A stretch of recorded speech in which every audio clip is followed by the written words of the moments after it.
how can I move thee? Will no entreaties cause thee to turn a favorable eye upon thy creature, who implores thy goodness and compassion? Believe me, Frankenstein, I was benevolent. My soul glowed with love and humanity. But I am not alone. But am I not alone, miserably alone? You, my creator, abhor me. What hope can I gather from your fellow creatures, who owe me nothing? They spurn and hate me. The desert mountains and dreary glaciers are my refuge. I have wandered here many days. The caves of ice, which I only do not fear, are a dwelling to me, and the only one which man does not grudge. These bleak skies I hail, for they are kinder to me than your fellow beings. If the multitude of mankind knew of my existence, they would do as you do, and arm themselves for my destruction. Shall I not then hate them who abhor me? I will keep no terms with my enemies. I am miserable, and they shall share my wretchedness. Well, on that note, hello. Welcome aboard. Oh, look at this. Mikey says, Siri, play Nicki Minaj Monster Verse.mp3. Hi, welcome to Scribble, Scribble, Scribble. I'm Chris. I'm here with Jared. We are designing a copy of Frankenstein, a book. Jared's going to do the illustrations. I'm laying out the words. And we are joined today, as we make it, this book, with a very special guest, Suzanne. Hello. Hi. Thank you for joining. Thank you for having me. I'm looking Jared, forward you to can chatting. talk now, too. Oh, am I unmuted now?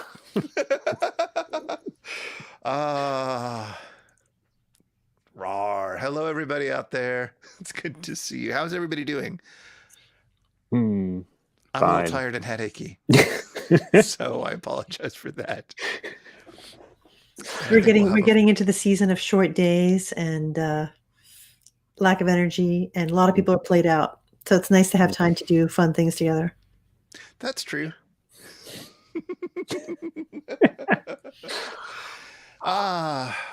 Jared. Oh, you've got your thing open. Great. I do.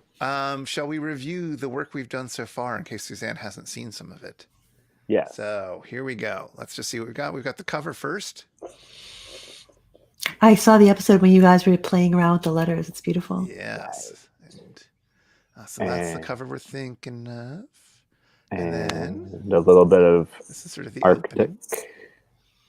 Walton's point of view, the opening scenes in the Arctic. And we've got, this is Victor's point of view, of course, unwrapping the monster. I'm trying to remember the order that they're going in there. Well, then we've got the ones we haven't done yet. Yeah. Oh, that's true. And then it'll be and then that was last week's. We did the murder of Victor's new bride by the monster, because Victor's an idiot and doesn't know how to take care of things. There we are. And then a sort of a 2-page spread for the end of the book, for after the end of the book, of the funeral pyre. So that's what we've got so far. Did you plan out ahead of time, like what points in the story you wanted to illustrate? Was that something that has evolved over time? It's kind of evolved over the course of each episode, what moment is going to be drawn. Yeah, I think we're now thinking the 2 drawings for each of the main narrators. And to have them sort of all be in, hopefully, like, clearly demonstrable different styles. You know, there's the slight difference between how the Walton bits are framed compared to how the Victor bits are drawn. And I suspect, I mean, I've been assuming, and I think Jared's on the same page, that the monster drawings will have to be quite different indeed. But how? Do you have any thoughts about how you might want that to be, Suzanne, if you were in that? Oh, that is difficult. So hi Nadia.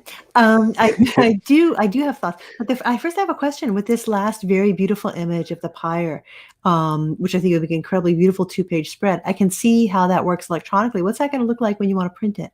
It's going to be tricky, isn't it, to saturate that black, or no? Well, it really depends on how we go about doing it. If we use the same technique that Punctum books are published on, which is a reasonable way to do it, I've had reasonably good success with that. I have done some sort of all black pages with them, and they've been pretty good about it. I mean, it can go wrong. You can have weird streaking if you try to do all black pages, but they've been fine. And in theory, if we were doing this with a proper publisher, they would charge more for it, but not this publisher. So That's good. Actually, they might charge more for it because, of course, you have to use quite a lot of ink to do that. So we'll see. I mean, if we end up going in a more boutique route for publishing it, then we'll have to have a talk with the printers and make some decisions then, I think. Have you thought about the possibility of tipping in images, like printing them separately and tipping them in? Is that crazy? Yes. I mean, it's crazy from my point of view because I don't want to do manual labor. Part of the advantage of doing it through the publisher that Punctum uses, which is a print-on-demand publisher, but part of the advantage is like not having to do fulfillment, not having to worry about having the stock, not having to physically handle the things. Of course, you get all sorts of benefits when you do the work, right? And there's some people who are into that. They're like the tactile part of like the bookiness of the book, like the craft practice of the book, which is different from the artistic input that happens at the design and, those kinds of stages that you guys are in. But you're asking about how could the images look, what might the images want to look like that are from the monster's point of view, or from the creature's point of view. That is tricky and interesting. The creature is in so many ways likened to an infant. So it makes me think that you want a very naive point of view, by which I mean unlearned and not confused, that's the wrong word, but having a hard time sorting out what's important. So the framing might be kind of odd, for example. One, well, maybe not obvious, but one really interesting period in the narrative to illustrate would be, when he's concealed in the de Lacy's house and he's watching them. You can imagine like, not a pinhole image, but like a partial image where you're looking through like a gap or something like that. That might be interesting to think about. So you're not seeing him directly, but you're seeing him seeing, if you see what I mean. Yeah, I think I for one, I forget if this came up at any point in actual conversation, but I kind of wanted to avoid drawing the creature as anything more than like that one eye or the silhouette at the funeral pyre. Partly because I think he's better left to the imagination, but also doing a different take on the monster is so difficult. There's so many versions that have been done. I don't want to try. It's true. At least not without multiple very boring iterations of like doodles that would not make for great viewing. Right. We were also thinking about what are the moments, as you were saying, that to illustrate. And I think we're all agreed that something with that family in the cabin and watching them is particularly good. But we were thinking there would be two, and what the other one would be is a good question. Is it crazy to think about his reading? He talks so evocatively about his reading, Paradise Lost, stuff like that. Be interesting to see like his hands on the book maybe or something like that. That's an interesting idea. Unfortunately, that's basically the same scene. Oh, well. So you'd want to sort of page-wise have them spread out throughout the book more. All right. All right. But yes. I mean, that's the other possibility, of course, is what if he's been reading in a copy of Paradise Lost that has the Doré illustrations in it? And therefore that's how he draws. Just like his only encounters with language are from these incredibly highfalutin texts. Similarly, when did the Doré edition? It's a little later, isn't it? I thought it was. I thought it was the 1830s or something like that. I'm not totally clear on the period of Doré's life. All right, I'll look that up. Yeah, that's 1885? No, that's... Oh, yeah, maybe. 1860s he did some of those. Oh, no, that's Paradise Lost. Yeah, it's later. It's definitely after Frankenstein. He wouldn't have had encounters with that. Oh, well. But, you could find some other kind of illustration history that's kind of neat to think about. Yeah, I'm on it. Because you don't want any of the... There's another neat moment, which is like a really, really important moment. Remember when he kills the little brother? Yes. I'm not saying you should depict the little brother, but there's a scene where he's looking at a picture. And I love ekphrasis. I'm heavy into ekphrasis. Okay, so I'm always looking for these moments where you can like depict another, where art can depict another object of art. So I gazed on my victim, and my heart swelled with exultation and hellish triumph. Clapping my hands, I exclaimed, "I too can create desolation. My enemy is not impregnable. This death will carry despair to him, and 1,000 other miseries shall torment and destroy him." As I fixed my eyes on the child, I saw something glittering on his breast. I took it. It was a portrait of a most lovely woman. In spite of my malignity, it softened and attracted me. For a few moments, I gazed with delight on her dark eyes fringed by deep lashes and her lovely lips. But presently my rage returned. Yes. Is that a picture of Elizabeth? It's the I think it's the mom, isn't it? Yeah, I think it's a miniature of the mother. Yeah. Oh, that's right. Yeah, it's the mom.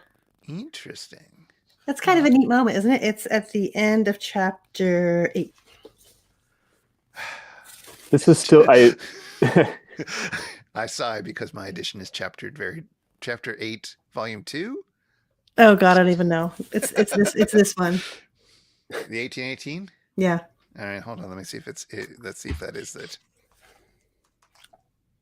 Yes. Oh, it is. Book 2, chapter 8. We've had this problem of the chaptering being different in the two editions, and also some people publishing the 1818 where all the chapters are numbered consecutively, whereas the version that I've got here starts over again. So it's, book 2, chapter 1. No, that's I hate it when they do that. Well, we can ignore that if we want. I was just looking this up, and William Blake actually did an illustrated edition of Paradise Lost. I think it's slightly after the period where Frankenstein is set, but it's before it was written. I really like William Blake anyway. Oh my God, I love But Blake. also, he illustrated a book by Mary Wollstonecraft. Really? Yeah, which I didn't know. That's amazing. Wait, what is special about the Butts set of illustrations of Paradise Lost? Let's dig into this. What's not special? I mean, it turns out it's Thomas Butts, but they're painted more vividly than most of them. That's disappointing. Images. The Butts set of illustrations from Paradise Lost. I mean, these are some butts. I don't know. I love Blake. Yeah. Yeah, Blake's fantastic. How is your pastiching of Blake abilities? I mean, we could see. Look at that little dragon. Mm-hmm. I got to see. I can't remember what museum it was in, but I think it was either England or France. The only places I've been. A print of the Ancient of Days from that, and I just was blown away. It was so amazing in person. Oh, here we go. There's some butts. Mikey said, "I use unsurprising. These are icons." Yeah, this is not very. Sounds very Mikey. And now he plays Hades. That's a straight line. Oh, look at that. Yep. This is a very casual crucifixion scene. That's the vision. Right. Ugh. Mm. Horsies. All right. Well, there you go. That's some of Blake's Paradise Lost illustrations. So what did he illustrate by Mary Wollstonecraft? Original stories from real life, with conversations calculated to regulate the affections and form the mind to truth and goodness. Far out. Have you seen it? No. I just learned this 5 minutes ago. The only complete work of children's literature by Mary Wollstonecraft. That's wild. Yeah. I mean, Wikipedia has some really crappy reproductions of, really crappy reproductions of some of the art for it. Here we go. It doesn't look very good. No.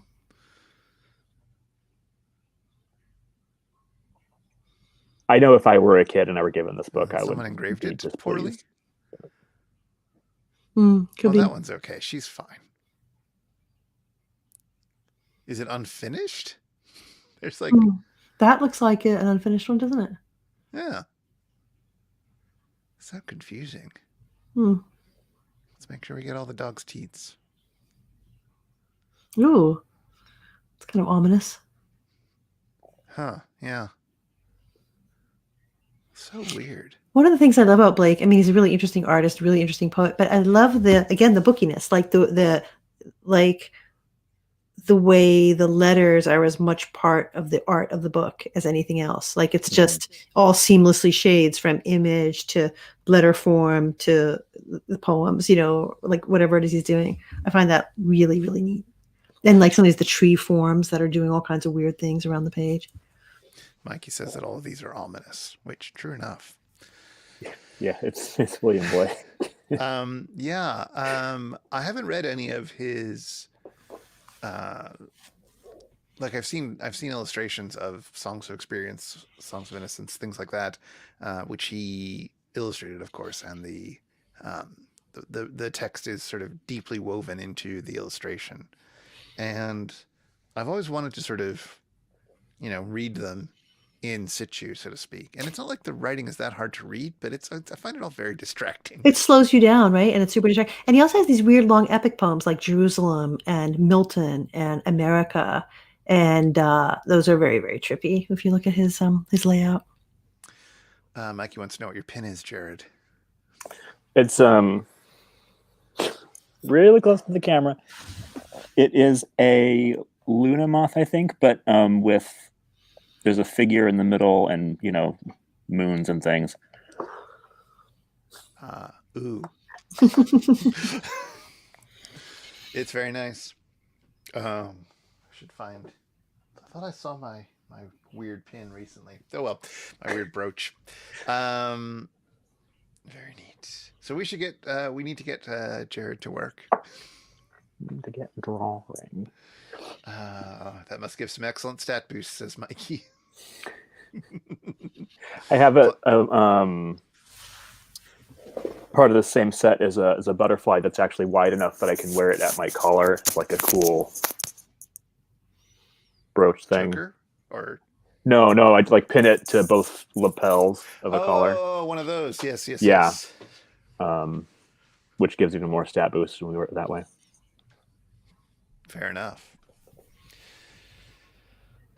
Well, all right. Does Jared only have to work? Do you have to work too, Chris, or is only Jared work to watch him? It's like repairmen, right? This is like a sweatshop, and I'm just the one. It's like the repair guys who are working on the street, right? There's the one guy who's working, and the other two are eating donuts, right? Yeah. I mean, I've got my typesetting to do as well, but mostly I have to keep the conversation going. And let Jared get into the zone, I guess. I'm kind of thinking going sort of a Blake-esque direction, and then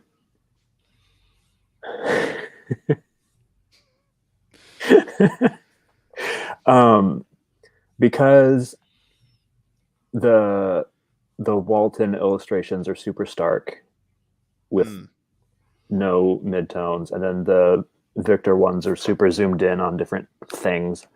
Having maybe no frame for the monsters illustrations and have it be a little less clearly defined line work. Well, yeah, watercolor looking, right? Yeah.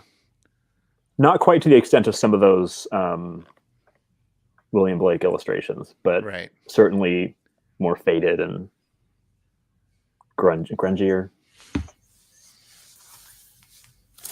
I certainly like the idea of, well, so if it has, I mean, this is also a place where you could do full bleed, perhaps. Mm-hmm. But also to have that,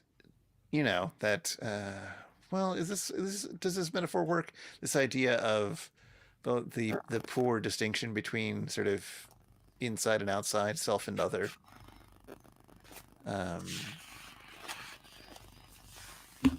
Does that make sense for the monster? I'm not sure. Well, the whole idea of the second self is there all the time, right? Victor and the creature and the partner he wants, right? That suddenly made me think, what if we made it look like the image was sort of watercolored and wet, and that it left a trace on the other text page? Ooh. I think it would be cheesy as all hell, but it could be fun. It's a fun idea. Or that it bled through the page more aggressively than it actually would. I don't know. We couldn't line that up accurately enough to make it work right, but it's a fun idea.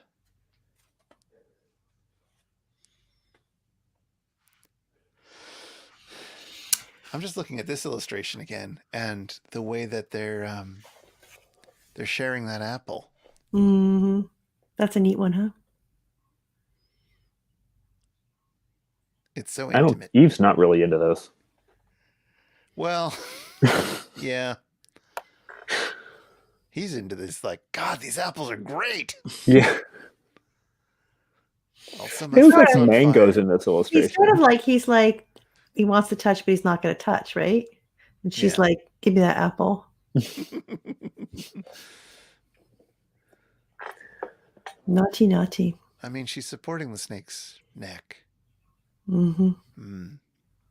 Anywho, boop. The tabula rasa. It begins. Yes. So how many copies of Frankenstein do you own, Suzanne? This is a question I've been asking everyone. Well, this is an interesting question because I have no idea. Because I'm in exile from my work office, and so there's some number of copies in my work office, and so there's only one here at home, alas. Have you? But How many the times have you exact taught number. it? Oh my God. Well, I haven't taught it recently. I've taught it a number of times. I would teach it when I was teaching the major British writers class up at University of Toronto, and it worked incredibly well because I would always have already taught Milton, right? So it was great to teach it as a sort of like as a novel in itself. There's an awful lot to say about it, but then you could talk about intertextuality in this really rich and interesting kind of way, and like students would notice the passages that were calling back, and you could play that out. But I only ever taught it as in undergraduate classes because it's not my subject specialization. So I kind of taught it as an amateur. Fair enough. Which is the best way to teach, right? Because, the stakes are low. It's much more fun teaching stuff that you don't know too much about.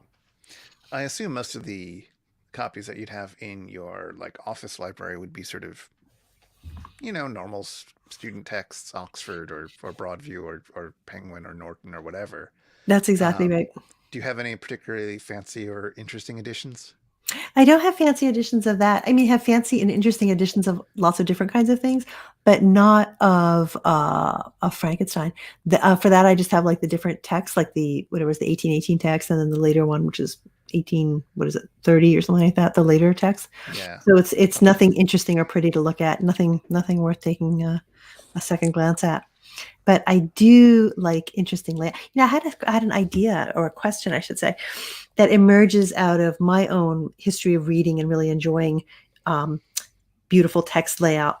So when I was a kid, some of the books I used to love to read were Oz books. So yes. Frank Baum's Wizard of Oz books. And there's many interesting things about them. And there's a lot you could say about the illustrations in them by John O'Neill, I think was his name. But they also would do things like these neat, cool kinds of page layouts.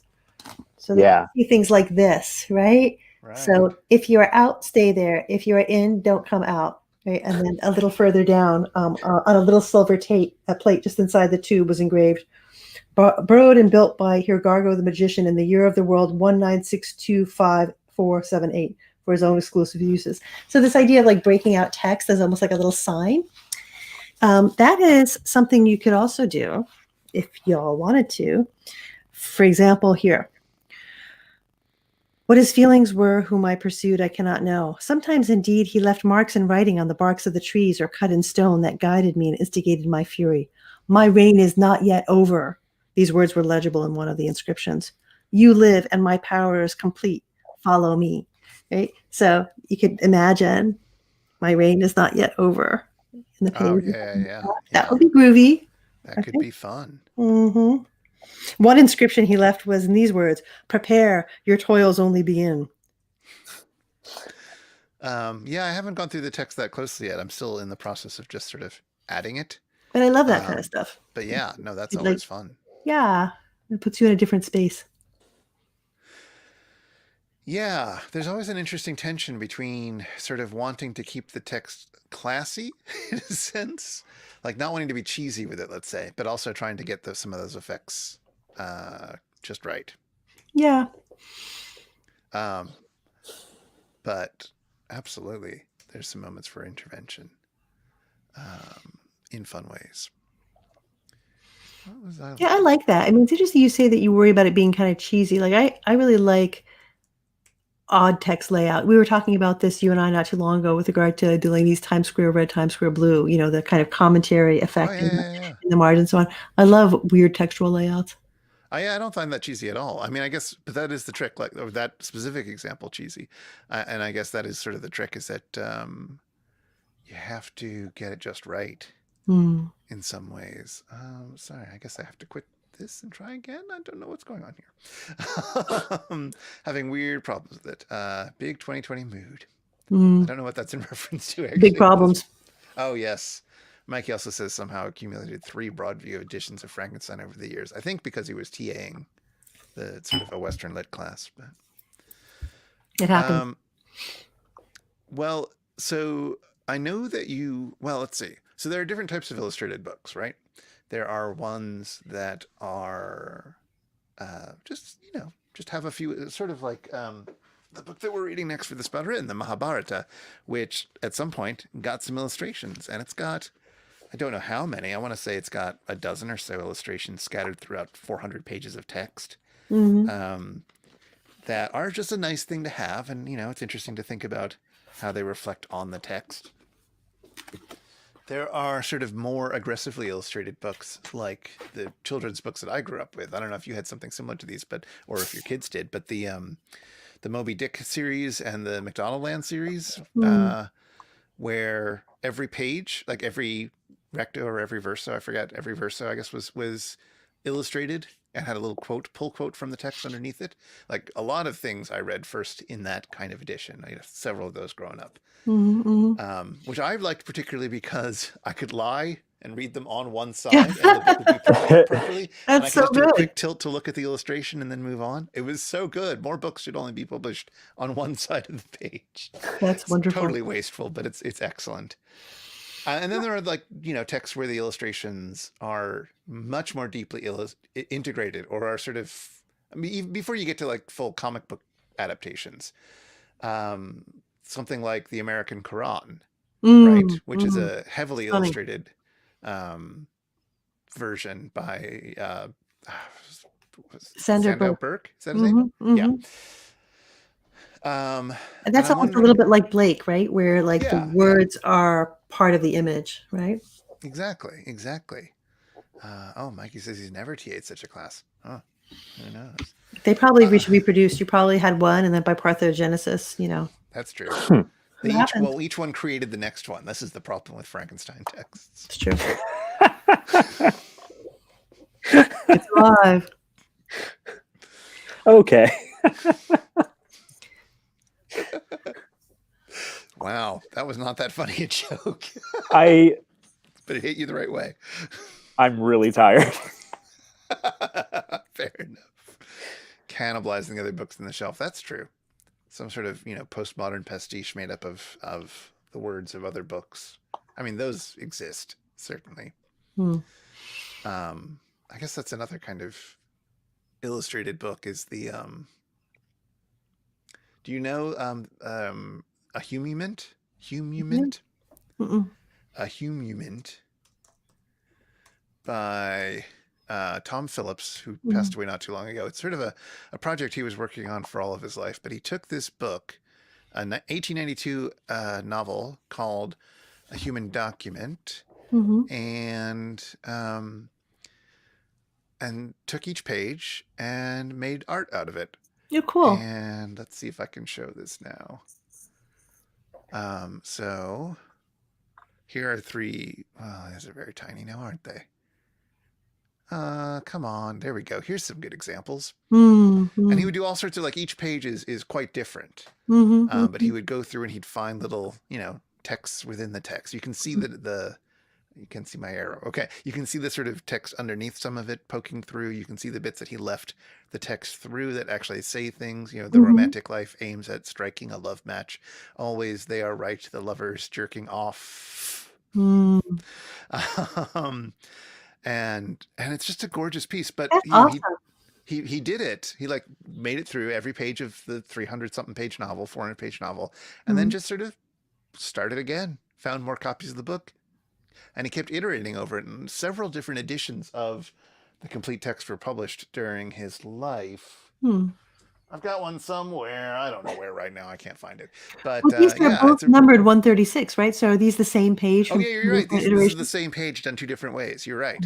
Good catch. Cool. So yeah, it's really neat stuff. That is wild. No, I'd like to see more of that. I was thinking about what you were saying before about, books you read as a child and the sense that gives you the relationship of text and image. Hearing you talk about that makes me think about some of the first books I read and I was passionately attached to. So a lot of us grew up with an Encyclopedia Britannica in the home. And if you're of a certain generation, you may also have had the Kids Encyclopedia Britannica, which was a red bound set of like maybe 13 volumes or something like that. So it was like, kid dumbed down encyclopedia, right? But in the back of the encyclopedias, like the last maybe 20 pages of each volume was stories. And those are some of the first things I ever read. And they were illustrated in this really interesting way. I wish I had one of them here.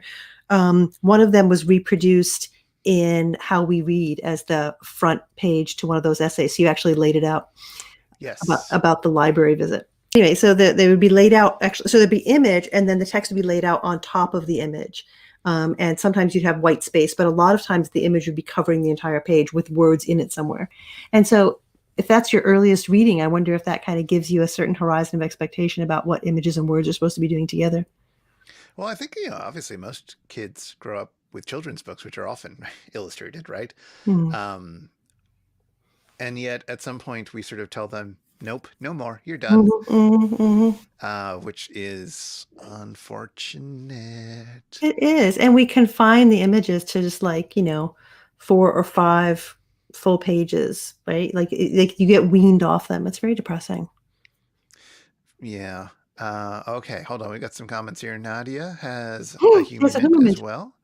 And she's got one of the earlier editions. I don't have the final edition. I think I have the next to final edition, but I've seen some of the earlier ones around as well. Yeah, they're fun to compare. And I've got friends who have actual like pages. My friend who's a rare books dealer out in Portland gave some pages to a mutual friend of ours. And I was like, that's awesome. But I wouldn't mind that as a gift someday if you got any more. Well, we'll see. I can't be jealous. And then Kira says, I read Beowulf a couple times, and once in high school, once in college. And while I wasn't a fan of the story in high school, I enjoyed reading the version we had in college because one on the left page was the original text and the right page was a translation, and being able to see both side by side. Yes. That's the best. That is always nice. And those of us who studied, Latin or Greek, or I guess Sanskrit now, and who grew up with lobes, or with what's the name of the medieval Latin series like that? Dunbert and Oaks, or Itati for the Renaissance ones, or the Clay Library that's come out. Fantastic to have, side by side in editions that basically all look the same. The spines look nice on a shelf together. It's real nice. It's real nice. I think it's wonderful too, even if you know a fair amount of the language and you want something to help you, it's great. But also if you don't know very much of the language, it's also super pleasurable, right? Even just like what little you can pick up. Especially if it's a somewhat cognate language like Latin, where you might be able to say, okay, I guess that's the word we're using for that, even if you don't know anything about Latin. And it's interesting to think about how that, like, even having done a few weeks of Arabic on Duolingo, you gave me a page-to-page translation of a Duolingo, of an Arabic text. I wouldn't be able to do anything with it. It would still look nice, probably. No, it's incremental. Yeah. I guess that's the other thing, is the Arabic tradition of heavily like calligraphically illustrated texts where so much, I mean, this is, high production manuscripts often, but so much thought went into the layout of even the text on the page. And because it was much less of because there was so much a stronger calligraphic tradition, you just got these incredibly beautiful and just striking manuscripts that look nothing like you see in the Latin Europe tradition. Yeah, almost nothing. well, maybe sometimes the one thing you do see kind of almost common ground is you'll sometimes see Arabic or Persian calligraphy that makes like animal forms or other kinds of, like so that it's script, but it's also a drawing. It's doing both of these things. So if you look at things like, I don't know, the Book of Kells is probably the most famous one, or some other examples of Celtic manuscript illustration. I mean, it's not the same, but that impulse where the letters become floriate or become animals, like the letter forms become something else, right? They become an image. That's very cool and neat to look at. Yeah, I was also thinking of one of my favorites, which are the Rabanus Maurus manuscripts. Yeah, those are awesome. It's just, I don't know, Jared, if you've ever seen It these. does not surprise me that you love those, Chris. Well, yeah. But they're just unlike anything else. Oh, I don't think I've seen these. Aren't those trippy? They're what, 9th century, I think? 8th or 9th century? Yeah. I've seen they're just great. Vaguely similar things, but not these specifically. I should find a good Arabic calligraphic text as well to show people. Well, there's some modern stuff there, but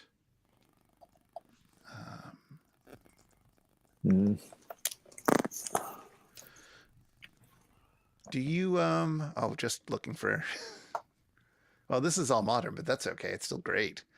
Look at this. And like, this is all just the letters. And well, some people have done stuff like this with like Roman letters. There's not nearly as robust a tradition as this. Look at this. Good heavens, that's amazing. They're neat, aren't they? They're so good. I mean, I can't read it, which is the frustrating part, but it's super good. And yeah, I was looking for some older examples, but those are lovely. There's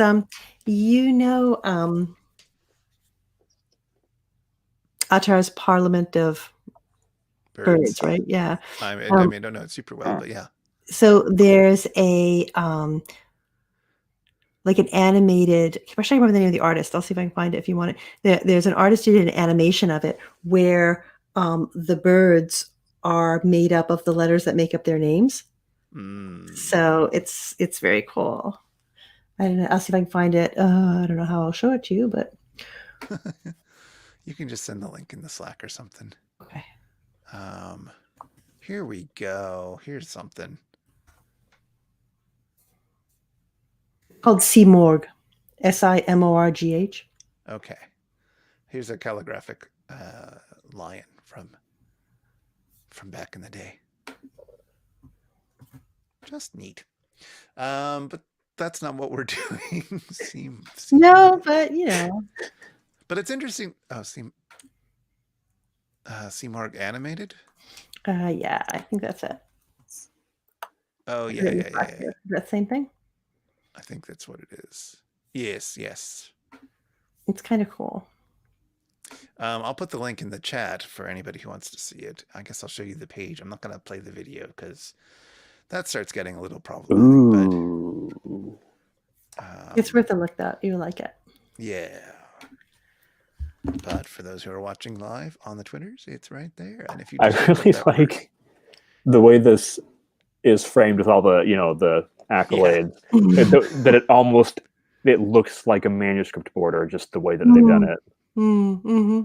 Yeah.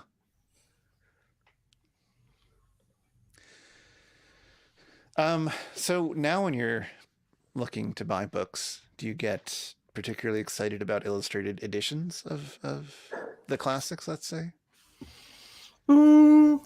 Sometimes I really like maps, like medieval maps and things like that, and diagrams. So I'll tend to really splurge on books that will reproduce those. So like, and diagrams, like, so this wasn't particularly splurgy, but it was a very luxurious and pleasurable purchase. W.B. Du Bois, have you seen his, God, what is it called? There's a volume of like sort of sociology type chart. Yeah. Yeah. They're great. I saw them. I think that's what I saw at an art exhibit. Something at the AGO, the Art Gallery of Ontario, not long ago. It was an artist who was interacting or maybe responding to those works. But I think they may have had both the works and the response or something else. But how wonderful. Yeah, no, they're beautiful charts, even outside of like the content. Incredibly beautiful. So those tend to be the kind of things I splurge on. I don't. Yeah. There's one. About people living in cities and living in the country and migrating and all that. I mean, it's really wild graphical way. Yeah. I mean, it's a piece of what we were talking about earlier, the ways in which text and image kind of get involved with one another. Like these are text, I was going to say text heavy. That's the wrong word. There's a lot of textual meaning that's being carried over by these, right? But they're done in such a vivid and graphic kind of way that like you feel like you're in the realm of image and also in the realm of text. I really like that. Yeah, so you like it when they bleed over together. I love that. Hey, Sid, by the way, how are you doing today? We're making our... Not you, Siri. I was talking to Sid. Don't get confused. Trying to fill out a theme list, so shameless keep your dulcet voices on in the background. Excellent. Sid is a fabulous crossword constructor who has most of the last year's most knockout puzzles in the New York Times have been from Sid. Really great. Anyway, but here, what's going on, Jared? We've got the family telling stories, reading aloud. Something like that. I am rereading the bit where he's talking about them because I didn't remember what they specifically were doing at any given moment and what they're wearing. It's important to get that right. Nadia asks, Suzanne, you're in Princeton, right? Are there illustrated editions in the collections there that you visited that are particularly interesting? Well, alas, visiting of collections came to an end last spring, but I'm looking forward to it starting again. But one thing that was very wonderful was a couple of months before the lockdown happened. So this is in November, I think, of 2019. We did a visit in connection with a research project to the rare book archives at Princeton for a study of forms of the book in East Asia. It was incredibly interesting. We got to see this like just incredible array of things that were medieval, but also post-medieval, all different kinds of layouts and textiles involved in books. And it was really intoxicating. So that was very neat. That does sound great. It was great. I'm looking forward to getting back in there before too long, I hope. Yeah. Mikey's been joking that we've been showing off tattoo ideas for him. So now discussions of tattoos are going on. Does he have any already? No, he's been thinking for years about getting one, and he had this idea that he wanted to sort of sit with any tattoo idea for 5 years or something like that before getting it. It's good to sit with it so you know that you know exactly what you're doing. And also it's nice, I always think, to do it at a time, it's not like it has to be a special time, but like it should be meaningful for you when you get it. It doesn't have to be a special thing has happened, but it should mean something for you. That's cool. That makes sense. I am, completely without tattoo and have no real interest in it, but I appreciate a good tattoo on others. One of the things I was so struck by with this image that Jared is working on, when we first got to look at it from a little further out, it like I knew right away it was the de Lacy's, but it also almost looked a little bit like one of those Holy Family images, where you see Mary and her mother and Jesus, right? Like, so you have kind of, or a nativity scene, like, so it was just totally appropriate that's kind of image that would come to mind because it has almost that kind of status for the creature, right? It's like almost kind of holy for him. Like he's really changed by what he sees. Yeah. And much like the Holy Family, they reject him. Hmm. 2020, man. Yep. Oh.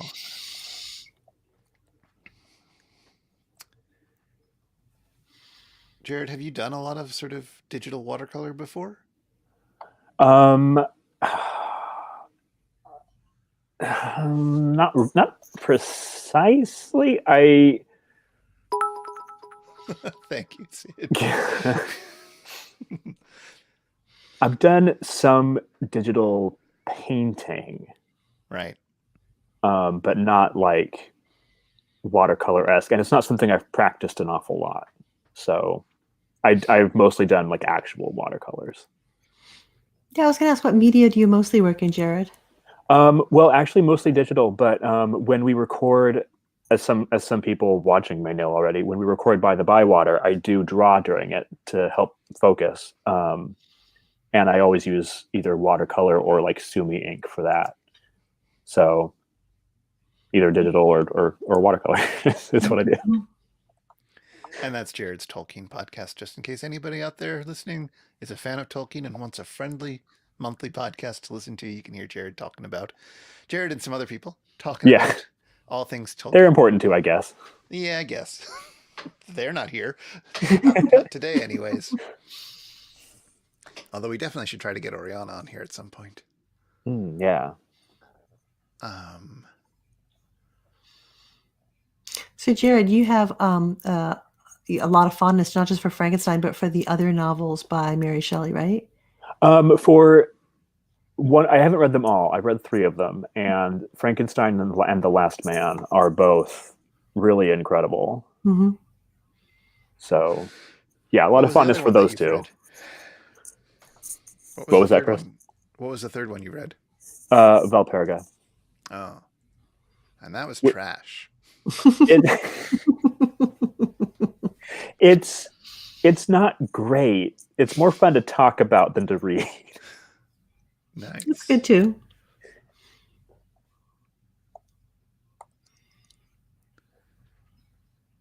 Oh.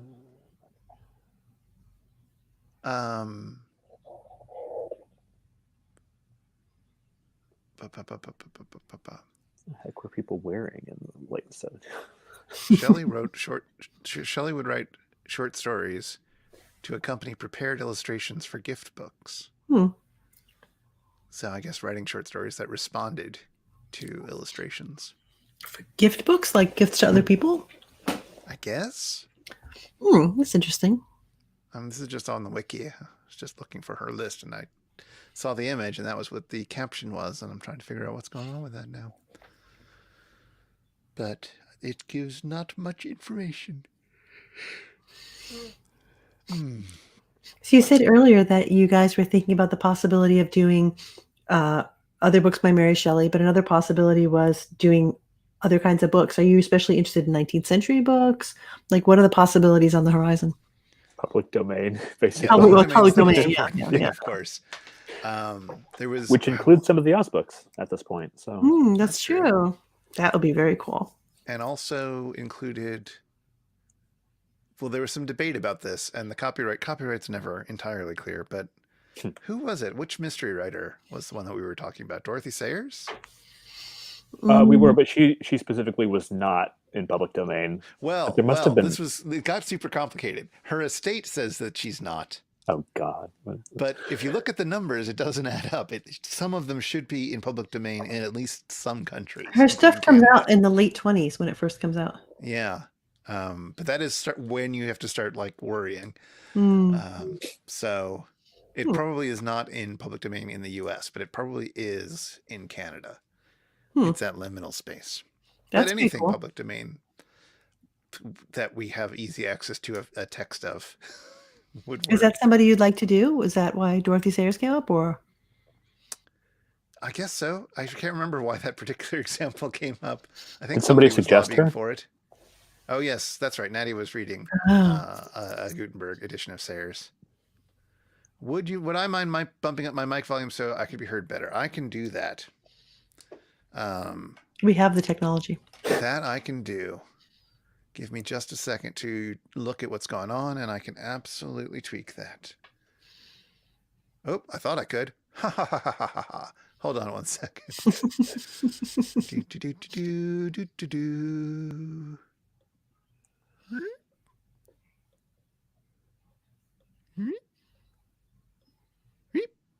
Are you making sound effects, or is that the computer? That's me making sound effects. Okay. I don't know what's happening. Looks like I'm louder now. I don't know. You tell me. I feel like I'm better. Mm-hmm.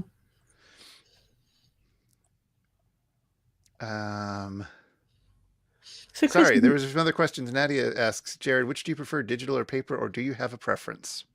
Oh, it depends, because they accomplish such different things. So it depends on what effect I'm going for. Like there's some things that are most easily done with vector that, I mean, you could do if you wanted to really, really work at it with paper, but they just look better as a digital thing. Or some things need to be watercolor and ink. It's just whatever I feel like is my favorite at the moment. My daughter Camilla's she always liked to draw, but she's gotten heavy into drawing on a tablet in the last little while. So she's like grown up, right? But it's interesting watching her do it, because clearly the pleasure she gets out of it is the fact that you can blow up the part of the image you're working on to some incredibly large magnification. Mm-hmm. It's absolutely perfect, like limpid lines, and like, so they end up so hyper polished in a way that I don't think she could possibly ever in a million years do, not on the tablet. Yeah, I mean, artists, to get that kind of quality, used to have to draw on sheets of paper the size of beds. Right. It's so weird how size, like that whole scale issue, is just absolutely transformed if you're drawing electronically. Yeah. Yvonne Uyghur, the artist who did the illustration that was on How We Write. Mm-hmm. Not How We Write. How We Read. No, How We Write. How We Write. The one with the little tiny curlicues. Mm-hmm. She, does these very large but very, very small detailed things. Like that is larger than life size on the cover, and she works with like a giant magnifying glass loop type thing that shines a lot of light on the drawing as she's working on these incredibly tiny details. It is absolutely wild to see her set up and to think of her just crouched over for hours. There was an error. People encountered an error while decoding the video, but they have reloaded and it's fine now. So hopefully we're fine. I find, I mean, I'm not an artist, right? But I find that when I was taking an art class right before everything went to hell, and it was really interesting. It was all on paper, and it was really interesting to have that sort of physical hand-eye coordination thing engaging, like over the course of the 10 weeks of the class or whatever, once a week class with no homework in between. Really, there was such a marked improvement in what I was doing, and it was so weird to feel like I had any control at all over anything, because typically I feel most confident in the digital space where you can undo. And that drawing class we took was nothing like what I expected to be like. That's very true. It was kind of weird in some ways, not bad, but just not quite what I was expecting.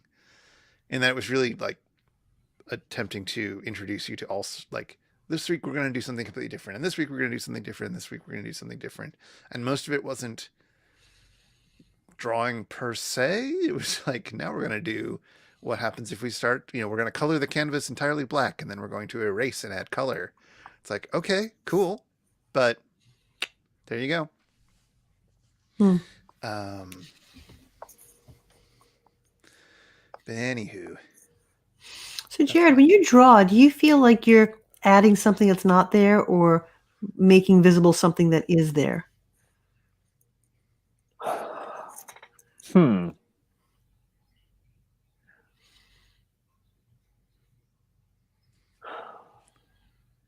I don't know if I've ever thought about it. I was just thinking about it while you were adding these details on the left, and it was almost like watching the room come in focus. And I was wondering what that's like, as if it existed and it was just sort of coming in focus. And I was wondering what that's like for you. It's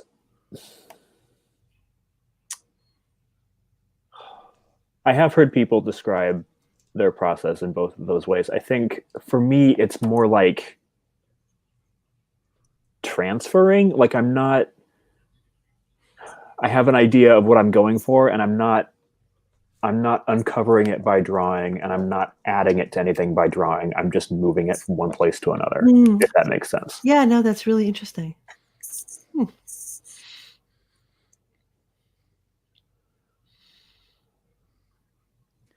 The drawing taking shape really does have a, at the optometrist, which one is better, this one flip or this one feeling. Well, it is just, are you starting the inking now?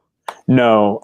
So what I do is, as you know, as you can see, is do a really light drawing first, just to make sure I'm happy with it, and then a slightly darker drawing with more detail, and then an even more refined drawing on top of that. Usually I only do the 2 steps, but for this one, 3 for some reason.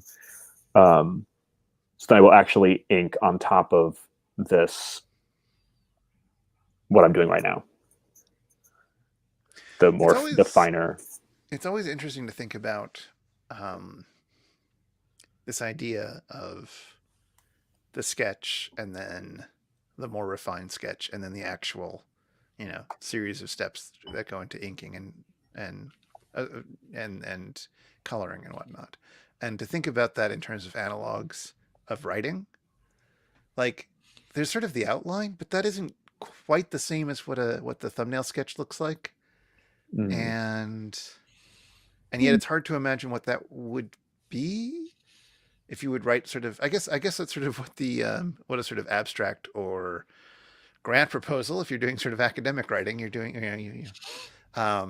but even that has nothing to do with what finally comes out. I think is typical. Do you? I mean, you've sort of written more and more longer form stuff than I have, Suzanne. Do you have any sense of like how to do that kind of big picture and then zooming in and filling in the details, refining it as you go along? Well, it's interesting to sort of line those processes up against one another. Everybody has a different process for writing. Like everybody writes in a different way, as we know, right? And so for me, I tend to have a really, really long pre-writing phase, like so where I'll often like diagram or like, sort of like make notes that are kind of spatially related to one another in some kind of way. And then I'll just sort of think about it. And that tends to go on over a really long time.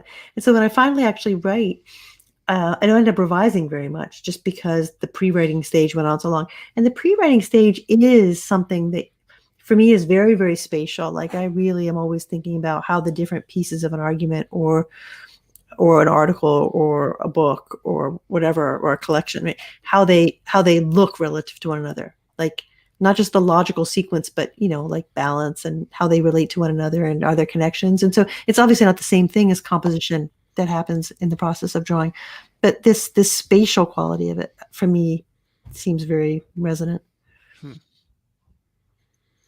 Like for the pre-writing, not for the writing, but for the pre-writing. I feel like for me anyway, there's a ton of overlap between visual composition and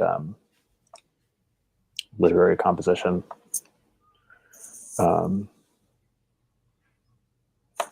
I am really in visual mode right now, so I can't really tease that out. But just like the larger structure and symmetries within that and all that kind of thing, it's a very similar thought process for me. What am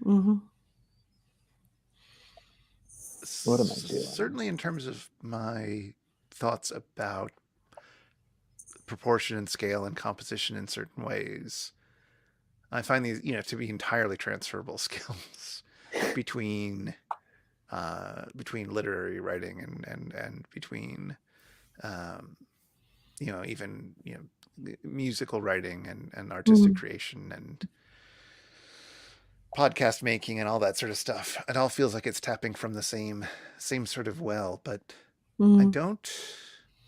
Well, I mean, I guess there's sort of the first edit and then just revising and revising kind of approach, but that somehow doesn't quite feel like, maybe because I'm very bad at writing long form pieces, that I can't do the shitty first draft, right? The fabled shitty first draft, which is sort of what the rough sketch is supposed to be. That's maybe because I most of my writing experience comes from writing sort of shorter poem length things, and just achingly carving them out, where the whole point is the very specific detail of it. There is no such thing as, I mean, there may be big picture stuff, but you wouldn't rough it in that same sense. I don't know. Yeah, I think people vary. I think there are people who are very comfortable in that sort of drafty space, like for writing in the drafty space, and then revising. Like that's just their way. And then there are other people, and so I'm very in sympathy with what you're saying, that it just doesn't work that way. It just doesn't. There's all this other kind of, I think of it as before writing, or para writing or something. And the actual writing does not involve a lot of revision. Like it just doesn't. Curious, that's not quite the same, but when I'm coding, I tend to rough things in and then fill in the bits with more and more detail. Actually, when I'm coding, I think that's how I work as well. I tend to find, I just want to come up with something as quickly as possible that will do something. And then I just keep sort of, and once I've got a few core pieces, I try to just put in the little, indicate that the program is actually going to this part of the code now.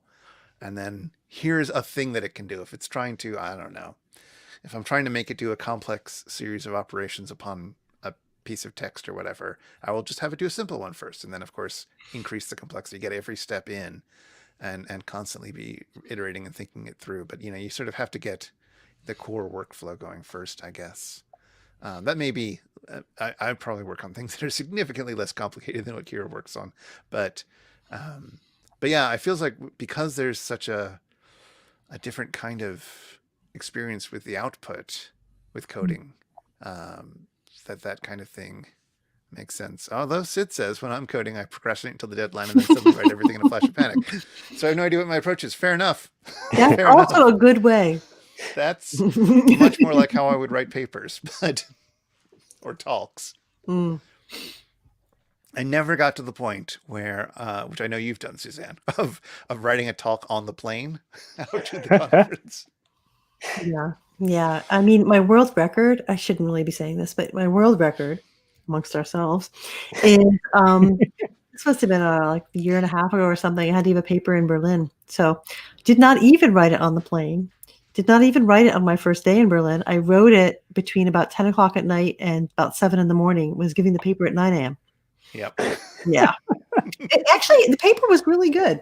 People really enjoyed it. So yeah, I'm sure it was fine. I mean, it was fine. I assume you had written up a proposal or abstract or something about it so that people knew what it was going to be. And then I imagine it was stuff that you've already written. I don't know. I imagine it wasn't your first time writing about whatever you were talking about. It was actually kind of very new material in some ways, but again, I've been thinking about it for a really long time. Yeah. So it was, and I had assembled to a large extent, like a lot of the PowerPoint I wanted to use. So I had a lot of, it was in my head, right? So it was just a question of making it out of there in time. And, so far, so good.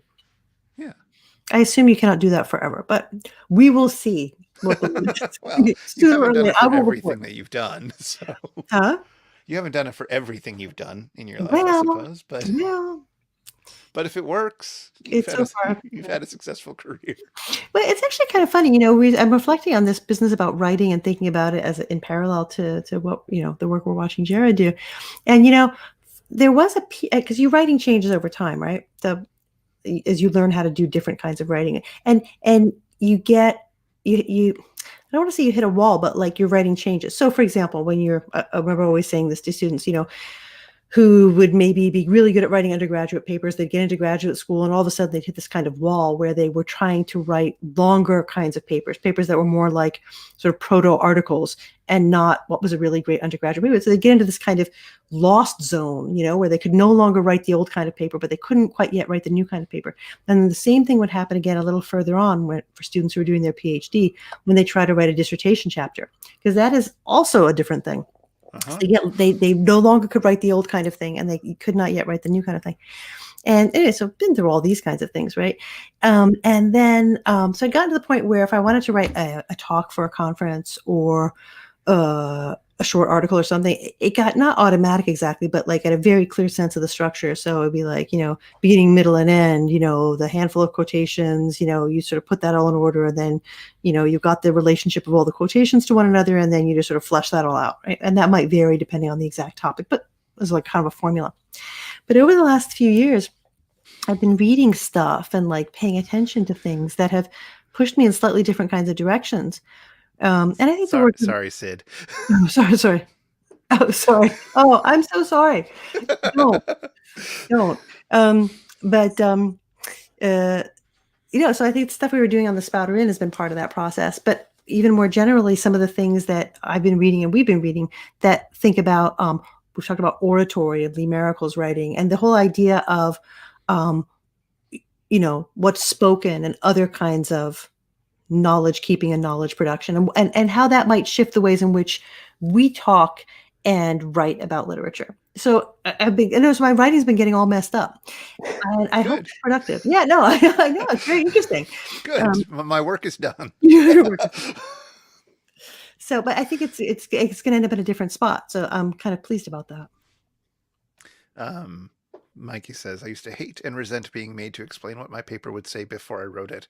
I was like, I just know I have a paper in me on this topic. Trust me, it'll come out. And after it does, I can tell you what it says. How can I possibly tell you what a paper that does not exist yet is going to say? You're absolutely correct. It's ridiculous that you should have to produce a thesis before you've written the paper. It's insane. But nobody holds you to it. No, it's a charade. It was always fun too. Especially with something like Kalamazoo, with the annual conference at Kalamazoo, or a lot of these places where you have to give your paper topic a year in advance. Yeah. And a year later, especially if you're in grad school, but wherever you are in your academic journey, like you're thinking about other stuff a year later, and it's more exciting to you, and you want to talk about that instead. And so you do, and it's fine. No one cares. The famous trope of the title of my paper has changed. It is now. Exactly. Oh dear. Sid has a grant proposal needed to finish, and it's so much worse when you're trying to convince someone prospectively that you can, that can do something. Yeah. Yep. I was no good at that. This has to sound plausible. Yeah. I love the tchotchkes on the mantelpiece. Thanks. Have I ever, Jared, or Suzanne for that matter, but Jared, have I ever showed you my favorite pre-modern painting, or pre-20th century painting, let's say? No. It is by a guy. It's at the Met, and it's by a guy named Petrus Christus, and it is referred to by a few different names. For a while, because you had to, because every painting had to be about a saint. It was said Saint Eligius, and then everybody eventually decided that no, this is actually one of the earliest paintings, European tradition paintings of just people. Mm-hmm. And yeah, I've seen this. I just love this so much. It's it's even hard to say why. First time I noticed it, I don't know if it was the first time I saw it, but the first time I noticed it, I just got trapped staring at it for ages. Both the combination of sort of all the details of the stuff like the tchotchkes on the shelf, which is clearly just him saying, look at all these neat things I can paint. You want to see glass? I can do glass. You want to see a convex? You want to see a tube of glass? I can do that. You want to see coral? I got coral. Beads? Yeah, I can do beads. You want to see cloth? I can do cloth. I got all this stuff. And then you've also got like these three people, in this weird relationship to each other. That, like, what is going on? Why is he looking off that way? What is the husband / groom? I don't know. What is he thinking? Like, why is he looking so askance at what's going on? Nadia says, this was my profile pic at one point. It probably was. Yeah, I think so. I definitely kind of wanted to make this into album art at one point. Never quite got around to it. But yeah, that's what this is. That's what, things on a shelf always remind me. I mean, there are many paintings with a bunch of crap on a shelf, letting the artist show off what they can do. But this is my favorite.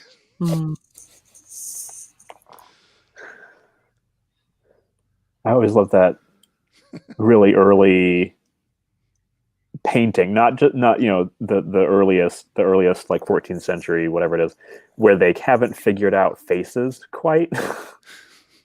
So they're super detailed, but they're always just slightly wonky. Oh yeah, there's a really great one at the AGO. Let me see if I can find it.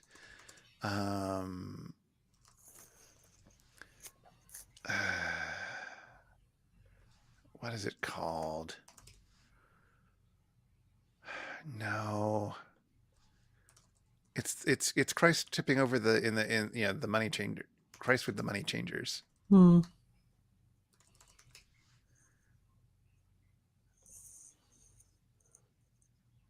Yes. This is much too tiny. Let me see if I can zoom in on it. Well, I'm going to have to do it the hard way.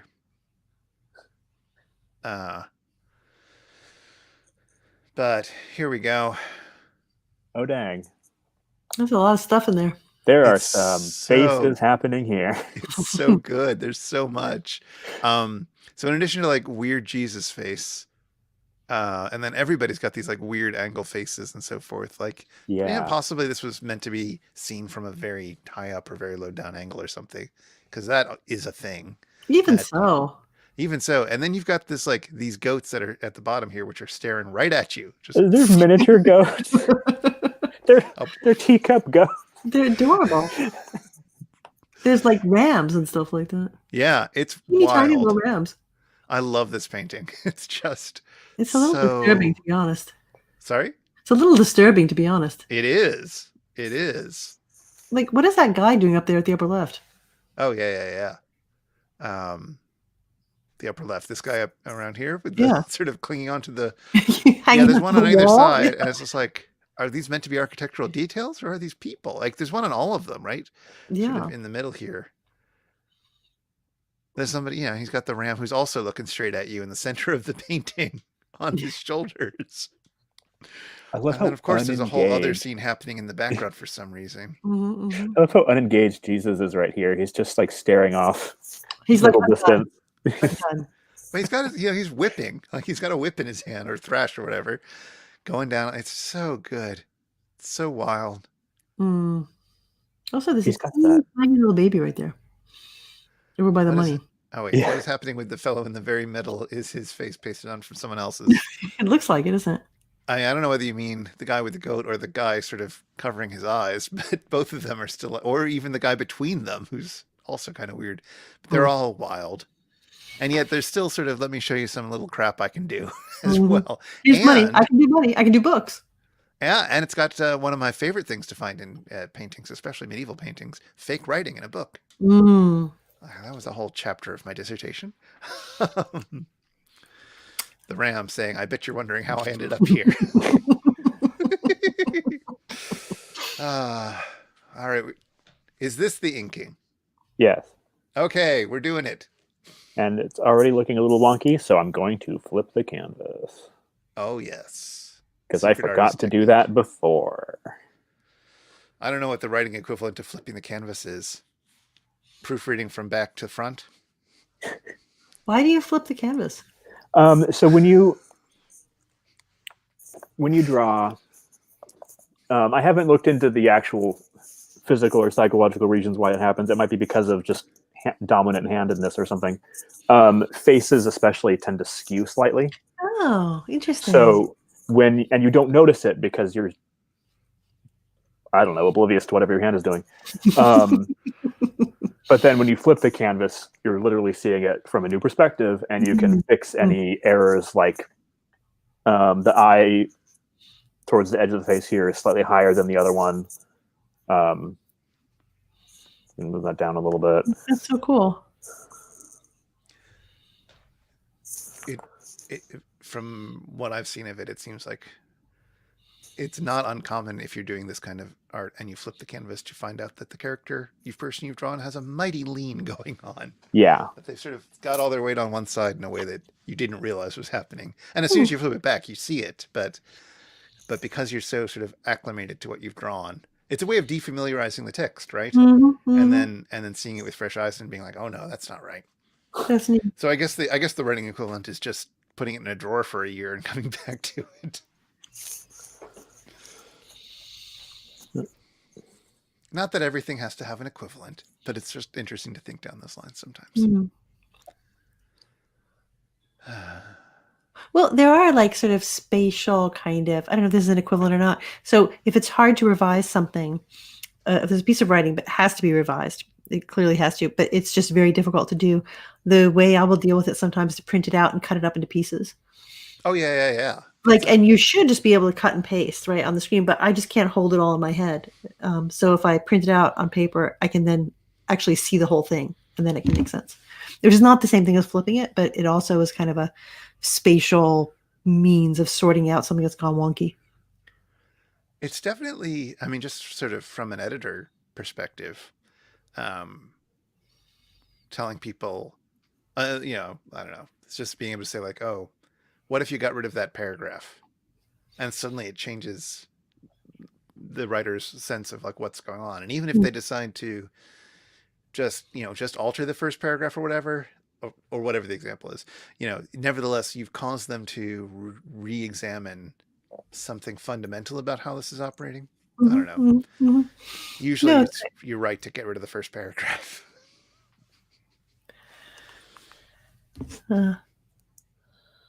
Yeah, one of the reasons it's hard to do that electronically, to do that kind of, substantial editing of your own work online, at least I find online, is because I think it's like very emotional. There's the sense that if you cut out this paragraph, even if you tuck it over in another Word doc, like it's gone, you've cut it out. Whereas if you do the printing something out and cutting it all up, it's just that it's not there. Like you physically move that paragraph and put it over here.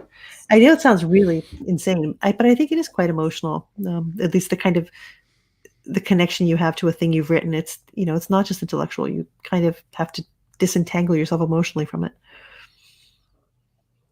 The thing that I'm finding, the thing that I've been thinking about lately, as I've started making crossword puzzles, and I've been talking with people who are also sort of new at making crossword puzzles on the Discord server, but usually much younger people, I guess, is that because I'm old, and because I've got experience in other fields that I'm transferring over to this, it did not take me very long to feel completely comfortable having written up, created a grid, which is, a fair amount of work, maybe even cluing up the entire grid, looking at it and saying, nah, and just tossing the whole thing and starting over again with a different slight variation.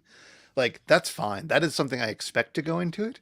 But if you're making your first grid or your 10th grid or whatever, they're still so like incredibly precious to you that you don't want to get rid of anything. And that'll hold you back. No, I mean, there are these things that are like, I mean, there are not very many good things about being older, but one of the things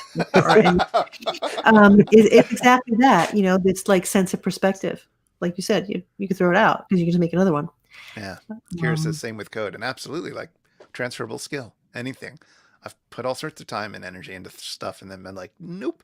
And I've also put time and energy into stuff, thought, I'm not super happy with this, but put it out anyways because it wasn't offensively bad, and then come back to it, especially like podcasts where you're trying to keep to a schedule vaguely and come back to it later and like other people have really enjoyed it, or like, like not second guessing myself sometimes, being comfortable with the fact that some forms of things are all process and some forms of things are maybe processed, but are more about the finished product in a way. If that makes sense. I don't know. I could think about that more and explain it better, but if you're doing conversational podcasts or live streams or so on, It is all process, right? It's all learning. It's all doing the thing and hopefully getting better at it and figuring more out. And Yeah. I mean, that's also true of artwork and so forth, but it's, I guess with some of those things, it does feel more important to kill your babies, to kill your darlings. I had Very different. Yeah, very different. I had a conversation along those lines actually just, I don't know, a day ago, 2 days ago, sometime in the not too distant past.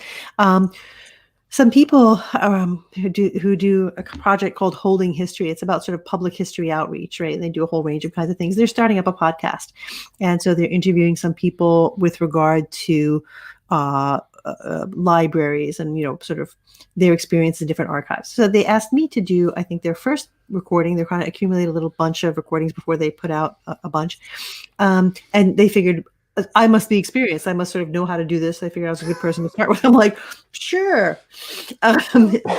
You know more than a lot of other people. Well, I guess, right? I mean, I know to try to hang up some blankets so the room doesn't echo too much and I have a good mic, right? So because that's good enough. But it was really interesting because what they're doing is they're recording about an hour's worth of time, and they have like scripted questions, right? So there were two people asking questions, and so it was kind of more structured than anything we ever do. And then they want to edit it down to 15 or 20 minutes. And so I think it'll be fine. They'll come up with a really good product, but it's very different from what we've been doing, which is to have a conversation that we're kind of prepared for, but it's not scripted and it's not highly structured. We have something along the lines of a roadmap. We have an idea of some of the kinds of points of the text we might want to talk about, but purposely we don't prepare too much because we want it to be in that in-between space.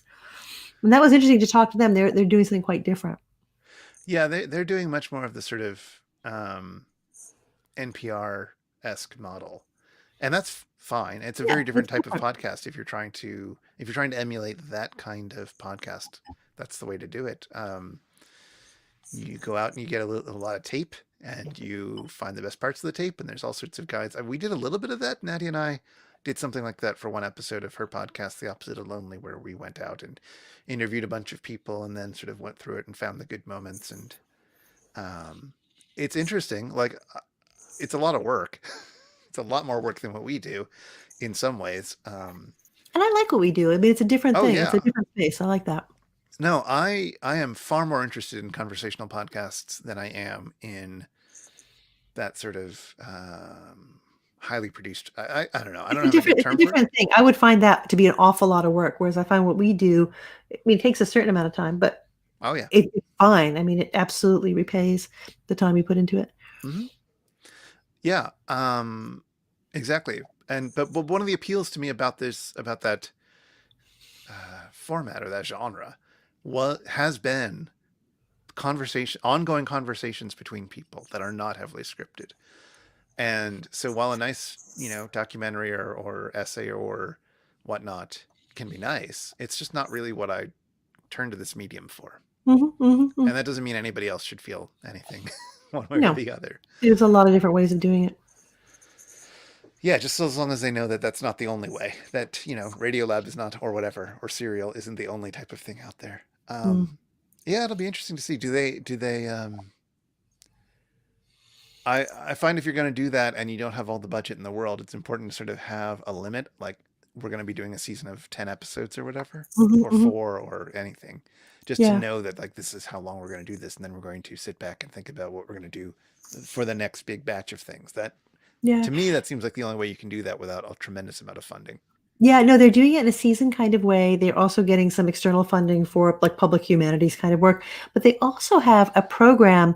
Gosh, what's the name of it? It's basically kind of a media studies program where they have students who are actually who are studying doing humanities courses, but they're also doing things like, learning about podcasting and other kinds of media outlet stuff.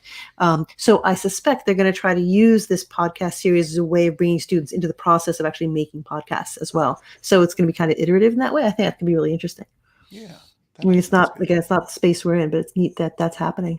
Yeah, with everybody going online so energetically in this last year, like, it's weird watching what's happening to the podcast horizon. There's a lot more of it and people are consuming it differently, I think. I'm just happy that more people have better microphones and that we have them on. That's right. That has happened. It's much nicer. Jared, do you find hands or feet better to draw? Well, I usually don't draw feet because I hate feet. So, Well, that's good. Mikey points out that he listens to less podcasts during lockdown and have struggled to produce any, which is very true. Well, people aren't, commuting used to be a big place for listening, and that's not happening, right? But I do think, at least anecdotally, I've been hearing that people who are doing other kinds of physical or craft activity, so they're cooking or they're gardening when the weather was nicer, or they're knitting, or what, I mean, these are the people I know, right? They're listening to podcasts in that space in ways that they hadn't done before. But yeah, except for a little blip when lockdown first started, the numbers haven't changed in particular. Anyway, sorry, Jared, you were saying about awful feet. I don't draw them, which means that when I am eventually forced to draw them for various things like King Lear or whatever, it's like, this is just an ugly rectangle now because I don't know what I'm doing. Is it that you actually hate feet, or you hate drawing feet? Both.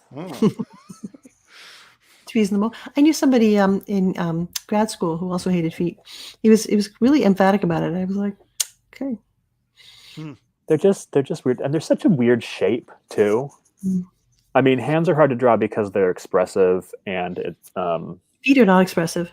Feet are not expressive. They just look funny. Mm-hmm.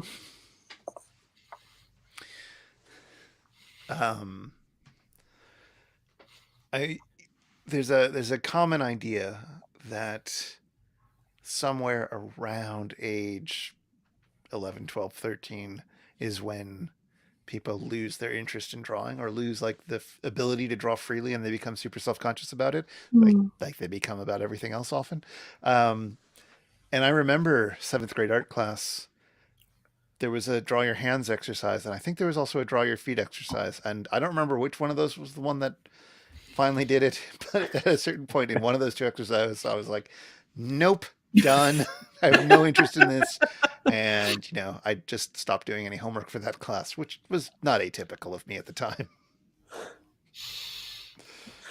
You'll be shocked to find out that I often didn't do homework for classes. Terrible.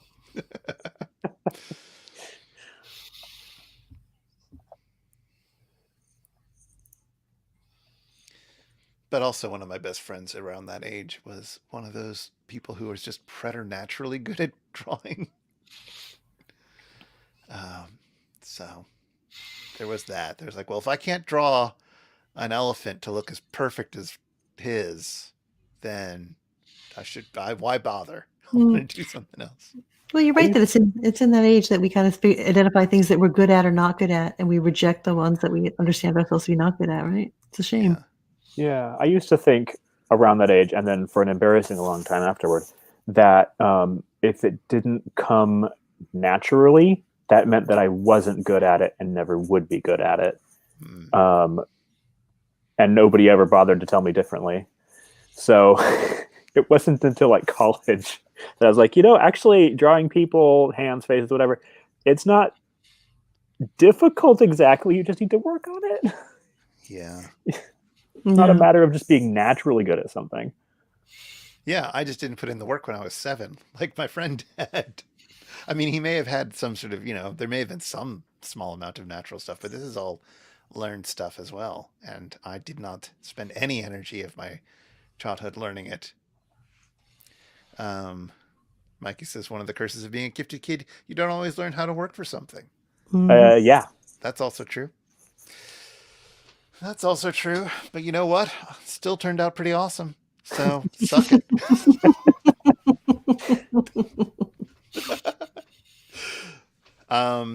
I have to say now, I mean, even though I do occasionally sort of dabble in drawing and such, and I still find it kind of magical.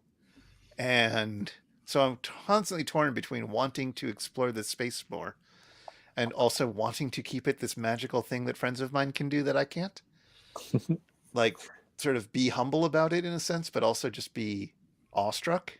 Not that I don't get awestruck when people are good at doing things that I'm also good at, but There's something very special if there's something that you just can't do and someone else can, and you're just like, um, there was one moment, I don't even remember what, oh, you know what it was? We have a friend, who Suzanne knows, who got into origami and is still into origami. And she made Mikey and me some origami wedding gifts involving texts that we worked on. So she had Yeah, printed out cool. bits of the La Fala, the poem that I was working on, and some Newfoundland text for Mikey, and then made like um, icosahedra or whatever in origami out of them, or maybe it was one thing with the two texts that sort of intertwined in it. I don't That's know so where cool. it's got to be around here somewhere. But anyways, yeah, it was really cool. It was a really neat thing. It was really smart and clever and sort of perfect thing for a grad student who doesn't have the money to give a sort of a nice gift, but has a lot of creativity. It was brilliant. And my mother-in-law was looking at it, and we were explaining what it was to her, and she just kind of had a breakdown and was just like, how are people creative? Like, how would this ever Oh, occur to wow. anyone? Oh, I have wow. no, and she just couldn't handle it. And it Oh, was wow. both kind of shocking to me because, well, I never would have thought of this particular thing. I get coming up with something clever that most people wouldn't think of, but also like, it's not that she isn't a clever woman or anything. It's just this was this one moment where it was just so baffling, and she found it so neat but so alien that she couldn't handle it. It was great. I don't know. I Wow. hope it was good for her, anyways. Kira says it's floating close with telling kids that they're smart versus they did well. The idea being that if you're told you're smart, you give up as soon as you hit something you don't know how to do, thinking you're too stupid, versus if you told you did well, you think, oh, I just need to do more work, or you're not smart enough. Yeah. Yeah. I don't know. Just let kids decide how they did. Yeah.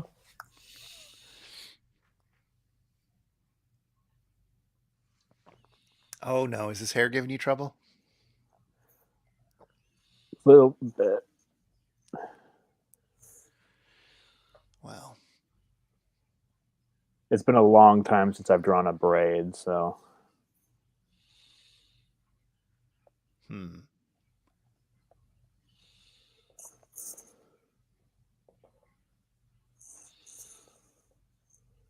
Does the text mention that she has braided hair? yeah, it specifically does. Okay.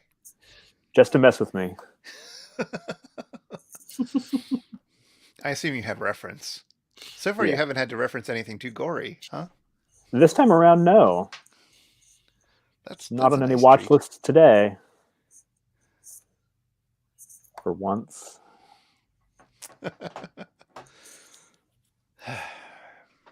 So, Chris, are you doing anything unusual with the layout of the text, or are you doing it in a pretty straightforward way? It's been pretty straightforward. And then I just remembered that I closed it because it wasn't working, and I haven't opened it again since then. No, I'm just trying to make it look nice and legible and vaguely classy. I mean, I might go in for another pass, as you say, and sort of figure out a few fine-tuned details about things. I don't want to tell you I don't want to recommend InDesign right now. Never show again. Thank you. No, but you're still not letting me. Ugh, you're God, I gonna hate ask how me again. needy apps are these days. It's like, do you love Postmates? No. Yes or no? Can I just say it's fine? Like, why do I have to tell you I love you for you to let me order something?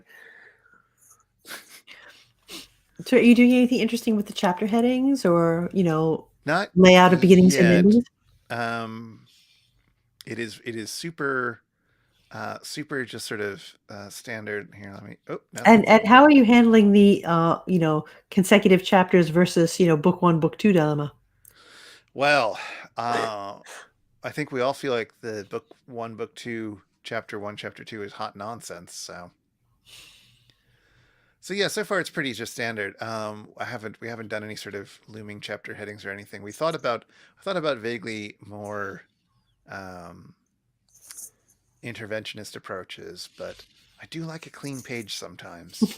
And everything. I mean, this is the problem with Frankenstein, right? Is that I mean, it's not necessarily a problem, but because it's a text that has become so much of a trope, it's so hard to think of an in-gate intervention with it that isn't hokey, Mm-hmm. right? Like you don't want.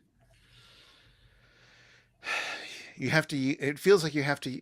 Right? It feels like right now you have to use all the tropes associated with Frankenstein somewhat carefully Mm-hmm. Mm-hmm. and subtly, and because people know how to read them so well that it becomes overwhelming, if that makes sense. Mm-hmm. Mm-hmm. So like the very simple, suturing on the cover, right? Like Yeah. Yeah.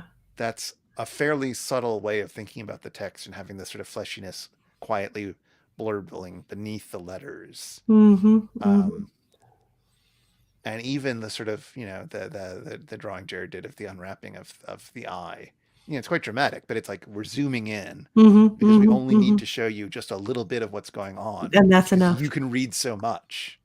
You don't need the help with that. It doesn't need to hit you over the head like some graphic designs might. Mm-hmm. Mm-hmm. Or it's not so boring that it needs too much of a push to make it more engaging or to really um, make you think another way about what's being discussed. I always go back to that book that I did, and I've been pointing it out a few times because it's the same size as the Frankenstein that we're working on. Mm-hmm. Yeah, 8.5 by 5.5. Mm-hmm. This book that I did of essays, of medieval essays, and a perfectly fine collection of essays. But in order to it's people trying to take a new theoretical approaches to old objects. Which one is So that? it's Object Oriented Environs Oh yeah. by Yeah. Yeah. Jeffrey Cohen and Julian Yates. Yeah. Yeah. And so I decided I really wanted to. I had just read something about headers as well, or chapter headers. So I did these sort of. Oh, cool. So you can see That's here. interesting. I'll make it bigger again. Oop, not that though. This. So yes, thinking with hives, and then I took these sort of Mm-hmm. public domain woodcutty things, Mm-hmm. and I basically treated them algorithmically. There's a thing you can do in Photoshop to have it fill in parts of the text. If you've got like a damaged part, it will try to figure out from context what should go there.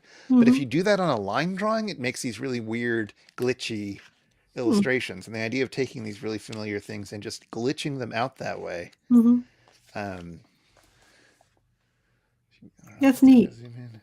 Mm-hmm. Just seemed like it was really appropriate, and I was really happy with how that came out. But it's hard to think of, but like that's sort of an example of where Yeah. I'm sort of illustrating what the text is theoretically trying to do in an unexpected way, and making a kind of intervention that you wouldn't expect. Like you don't necessarily expect an essay collection to have this No. little stripe of artistic thing on the top. So I don't know how successful it was, but it was an interesting approach. Like it was just trying to think through that idea and using that as a kind of process, I guess. Mm-hmm. Here again, like with Frankenstein, like what can you even do? Mm-hmm. We tried early on some of the iterations. I mean, you even saw this part, but we were trying Jared uses this sort of Fraktur variant for the text, and you think, okay, maybe a sort of Fraktur both carries some of that creepy vibe, but also is sort of historically appropriate for the region it's set in. And I mean, there's all sorts of reasons for using it. And it just looked cheesy as everything to do anything with that. There could be some other possibilities. Like there could be things like browsing Scott Howell fan art, another tab while listening. Oh, very good. Do you remember Scott Howell from Monster Prom? I forgot that was his name. Yep, he's a werewolf in a video game. Anyway, he's Mikey's. I only ever think of Damien. Yeah, it's a game in which you date monsters. And when we played it on the Megaphonic game night a few weeks ago, like there was the one that I was definitely going after, the one that Jared was definitely going after, the one that Mikey was definitely going after. Like it was just like, yep, clearly these are our types. But anyway, a thing that one could do that would be kind of an interesting counterpart to having sort of the full page splash illustrations would be to have full page kind of pull quotes. And I don't know if that would be terrible or not. I don't know if I even like pull quotes though. I don't even like them in magazines when they show up. they sometimes irritate me, especially because in magazine articles, the pull quote is often nowhere near where it is in the article. That drives Yeah. me crazy. Yeah. Hmm. So I don't know. Another way of thinking about it, and this is sort of like the opposite direction from pull quote in a way, like is where you allow, like I don't know if this is practical, impractical, the image to sort of wander over into the text. Oh, yes. And I know that you've got the 2-page image that's going to be the final one, but have you thought about the possibility of allowing for something like that? So, for example, I don't know, letting some part of one full-page image sort of also, extend its tendrils over into another.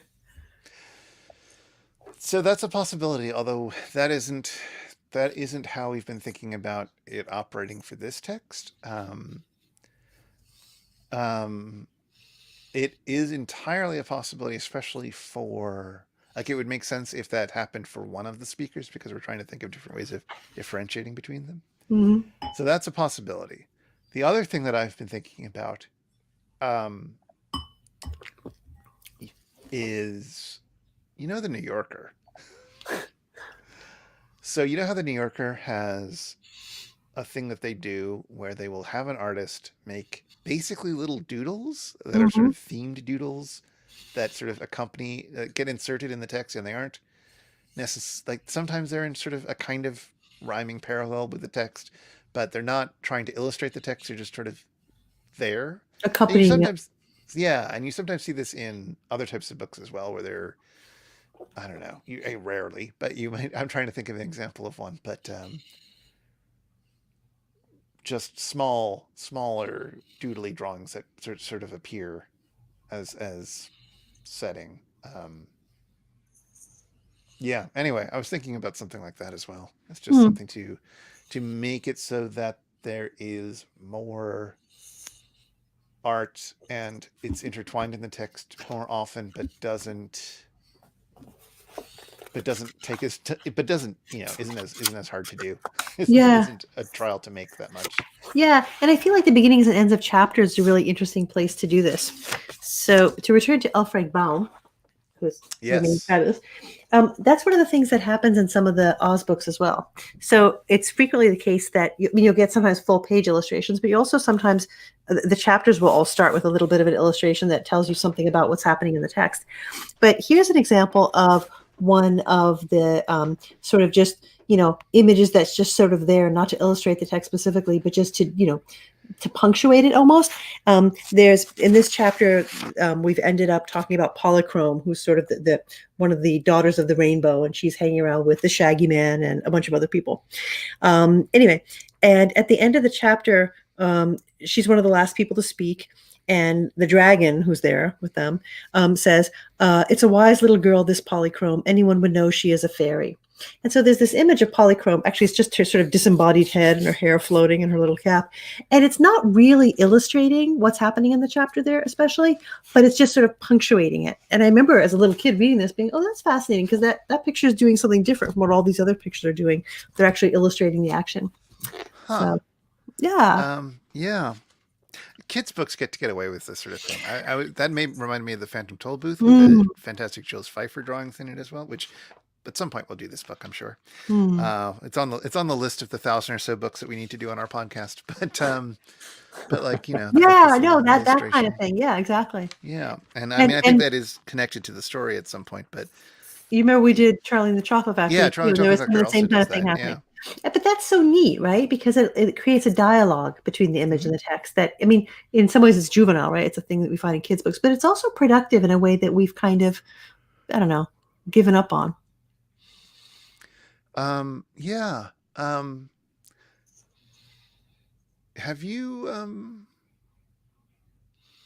the other sort of classic example of this or alternative tradition of this is, of course, sort of medieval marginalia, right? Mm-hmm. And I don't know how much of that sort of material you've like directly. I know you've encountered plenty of it, but I don't know if you've particularly worked on any of that. What I've worked on a lot is not. It's not exactly marginal. I'm really interested in the visual layout of commentary. So, and this is something that you are super familiar with. I'm going to grab a visual aid again. Where is it? I don't know. What I was looking for was, you probably have it handy as well, in How We Read. You know that chapter you laid out Oh, by yes, Jessica yes, Hammer? yes. That was absolutely stunning, beautiful. I know it was a huge pain in the butt to do, but it was incredibly cool layout. It was a fun pain in Oh, the here butt. it I've is. got it here. I've got it too. Okay. Let's see if I can find it. It should jump out because it's the only Mm-hmm. fully justified chapter. Yeah. So this is It's somebody super who is cool. writing about the sort of it's a collection of essays called How We Read, which I designed and Suzanne and Caitlin Heller edited. And this essay is by Jessica Hammer, and it's about the relationship between their reading of the Talmud and the commentary on the Talmud, and how that has influenced other types of reading in their life and their whole history with it. So the text sort of came with various layers of notes and commentary on the main essay. And so it was a fun challenge. I mean, I found it fun. That's not going into focus, unfortunately, but you get the shape of it, where you have sort of some whoops, that's the other page. Some quotes, you've got the main text sort of by the spine, and then you've got some commentary along with the text, and then a different type of commentary, sort of more grammatical, let's say, or explaining terms, although it's doing a lot more than that actually, but along the bottom. And yeah, just several different layers of commentary replicating the elaborate and fantastic commentary tradition of Talmudic scholars. So yeah, so I'm like super interested in this whole question of how how the visual and spatial structure of commentary works, right? So basically, again, that relationship of like, it might be word and image, or it might be words that are configured in a diagrammatic kind of way. Like what is space doing to convey meaning? So it's a little bit different from thinking about marginalia, but like I'm super interested in that stuff.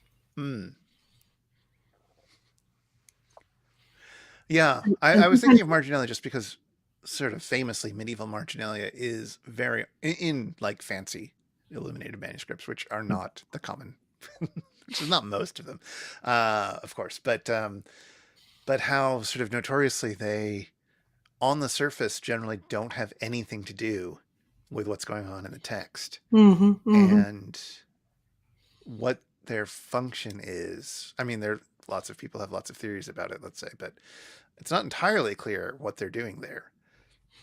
But they're great, so nobody would want. You can't imagine turning them down if you Yeah. can afford to get them. No, there's an awful lot to unpack around. You read Michael Camille's Image on the Edge, I guess, at some point, right? I did. Yeah, no, I mean, that was just a really influential book that was trying to unpack the kind of variability of what marginalia is for. And sometimes it is really commenting on the text. You can understand it as connected to commentary as a practice. But other times it's like you said, it's just doing something completely different. Is it meant to distract you? Is it meant to, like distract you and give you pleasure? Is it meant to distract you and remind you that no, you bad person, you're supposed to be paying attention to the text? Is it a kind of counterpoint of some kind to what's happening in the text? So that you could do. Maybe you should make marginalia. Yeah, because that doesn't take long. Well, that's what I'm thinking about beginnings and ends of chapters, because that's kind of neat to play with that, the connective tissue of the beginnings and ends of chapters. Well, I certainly think that we can take a look and see if there are chapters that, because of the layout, because of their length or whatever, have particularly huge gaps, and if there's any interventions we want to make there. Maybe that will be the next step after we finish the sort of full page drawings that we were imagining. We'll do a full pass of the text and then look for. And some of them might invite you, like the content might invite you to do something weird. So for example, chapter 6, I have no idea if this is book 1 or book 2. Anyway, so one of the chapter 6s, it starts at the beginning. On my return, I found the following letter from my father. And then new line, to V. Frankenstein. My dear Victor, you've probably waited impatiently for a letter. So it's an actual letter. So if you wanted to, so the first 2 pages, almost page and 3/4, is the letter, and then it goes into the text. So one could set it off a little bit differently. You know what I mean? You could do a thing if you wanted to.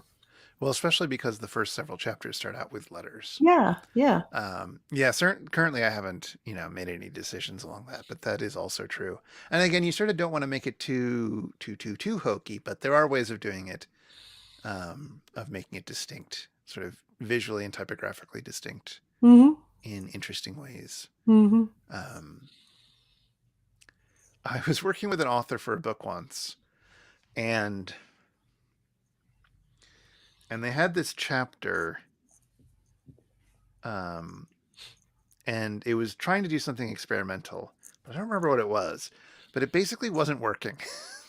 That happens. It's fine. And I don't remember what it was, but I had said, to the author, this isn't really working. And here's a bunch of reasons why I think this isn't working.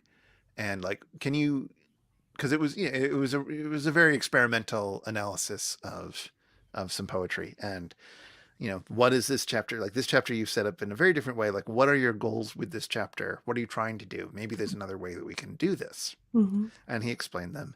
And I was basically like, well, all right, we're at a place. He wanted to catch something that was very like in the moment of discovering something like a notebook. And I said, oh, well, you could handwrite it and we could just have a handwritten chapter. And that isn't what we ended up doing. I don't think. Pretty sure we didn't. But I'm pretty sure I remember that. But it was this moment where he was just like, that never would have occurred to me. And of course, we were the kind of publisher, Punctum is the kind of publisher where you could do that, where they would be like, yeah, you'd be encouraged to do that kind of thing. He eventually found, I think we ended up with something a bit more like Wittgensteinian, Tractatus, numbered line segments or something. But it was a fun intervention, a fun possibility space that got opened up there. Mm-hmm. So the idea of like how much of that kind of spirit can you bring into somebody else's text, and a text with a long tradition, where the question is, why are people turning to? Well, I mean, a question could be, why are people turning to this particular text? It's making me think of that edition that I foolishly didn't buy, and now it like costs hundreds and hundreds of dollars to get a copy of it, and I still don't really need it, but I kind of want it. That edition of Tristram Shandy that came out a few years ago, that was like intensely designed. Oh yeah, and like every page, every paragraph was just poured over with creativity and all sorts of interventions, not in terms of the text itself, but in terms of how you deploy the text in a book that, in like a postmodern book from the 1700s, in this wild ride of a book that is breaking all sorts of rules as it is, right? Famously is like, there are pages that are not in the text, like page numbers should skip at one point. There's an inserted page that's just the sort of end paper moire pattern. There's a page that's entirely black in honor of somebody who had died in the text. It's a wild text. I know. I read it when I was young, and I haven't read it since then. But I loved it, and so I'm tempted to. I'm torn. Like on the one hand, I want to read it again. The other hand, I'm like so afraid of not loving it because I loved it when I read it way back when. I also read it when I was young and loved it, and when I tried to reread it a few years later, I wasn't. It wasn't working for me the same way. So it was like, I don't know, hearing the joke again. I don't know.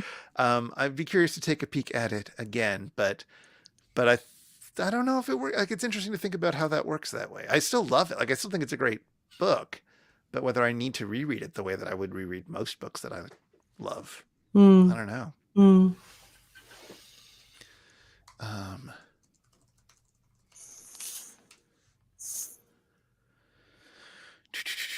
Let me see if I can find that copy of the heavily illustrated, heavily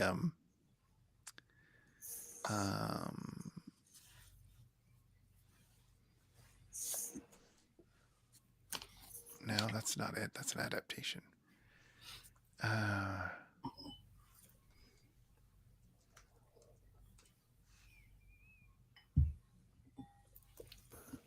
Oh God, this was a while ago, wasn't it?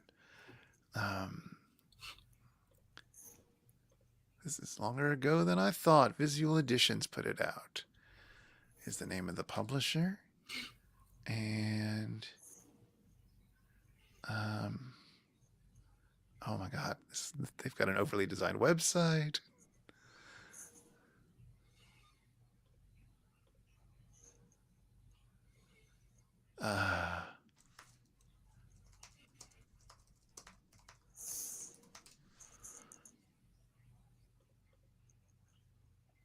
Here we go. Huh. That's a gorgeous cover. It's so let's see if we can look through the rest of these. Yeah. Stuff was happening inside. Wow. All sorts of really interesting typographical choices. Cool. Fancy things on the pages. Yep. Oh, When did this come out? 2011, I want to say. Yeah, this seems like a very 2011 thing to do. Oh, absolutely. And I didn't buy it because it was a little expensive, but it wasn't that expensive, and I should have. It's a book I should own. It's ridiculous that I don't own this book. Oh well. We are getting a little towards the end here of our time today. How's it going, Jared? I'm drawing a bunch of ivy. So let's see. Let's see what you've got without that. Okay. All right. So it's still in progress. Yeah. Wow. Well, I guess we're ending this week on a cliffhanger. Yeah. I really like the perspective. Like I like the, where we are, like we're with the creature, right? I like that. Yeah. Yeah. It's sort of. And it's like Edenic for us, right? Because it's not just the sort of Holy Family effect, but there's all this foliage. It's like lush, right? But then the knife on the table is kind of ominous. Yeah, that's true. I definitely like the foliage sort of framing our side of it, which seems very true to the text as well. In terms of sort of both in terms of like how we are introduced to the family as he's been wandering through the woods, I guess, and encounters this family living in a cabin, and also the sort of nature of how he spies upon them, but also as he's just trying to come to terms with the outside world and is sort of learning about what is the categorization, like the order of things, right? Like these are plants and this is people and these are family. Like he has to learn how to make all of these fundamental distinctions, and make sense of the universe. And of course he's got Milton there to help him, and two other books that I can't remember. But I'm curious to see how this is going to look when it gets some. I mean, interestingly, the sort of thumbnail sketches and such give it a bit of a look of what it might look like with some watercolor and so forth effects on it. But yeah, it's ultimately gonna look very different from yes, yeah, no. from right now. Well, all right. I don't know. Are we doing this next week or not? It's going to be Thanksgiving, so I think we're probably going to take a pass next week. Yeah. But you tell me, Jared. Yes. All right. We're taking next week off because of American Thanksgiving. But we will be back the week after that, and we'll see whether Jared has done anything that time, or for that matter, whether I have. I managed to copy and paste a new chapter in today, but really this is ridiculous. It would really, I've got like 30 minutes of work to just do, but it's too interesting talking with people when they're visiting. Suzanne, thank you very much for joining and talking with us today. Thank you for having me. This was really fun. I love seeing the work going on. Oh yeah, no, it's really lovely. Yeah. And thank you everybody in the audience for hanging out and chatting with us. It was a very low-key one because I think we're all very tired, but it was still very sweet, and it was always good to see you. So we don't have any theme music still, but until next time, so long. Bye. May the Frank be with you.